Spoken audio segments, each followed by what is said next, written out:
For 4 years, D.C. food truck regulations have been a matter hotly contested by vendors, brick-and-mortar restaurants, the D.C. government, and members of the council. But today, Mike Canine tells us they reached a compromise that seems to make all involved mostly happy.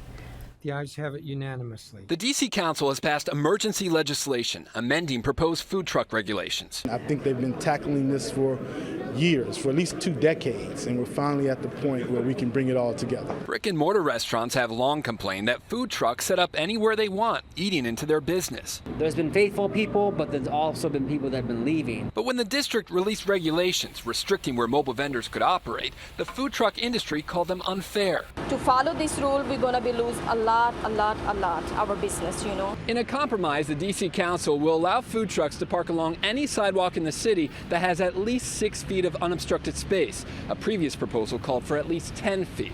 And when it comes to enforcing that law, the council's giving vendors even more flexibility, not counting parking meters as sidewalk obstructions. We've been working with the district, with the community on finding venue regulations that are fair.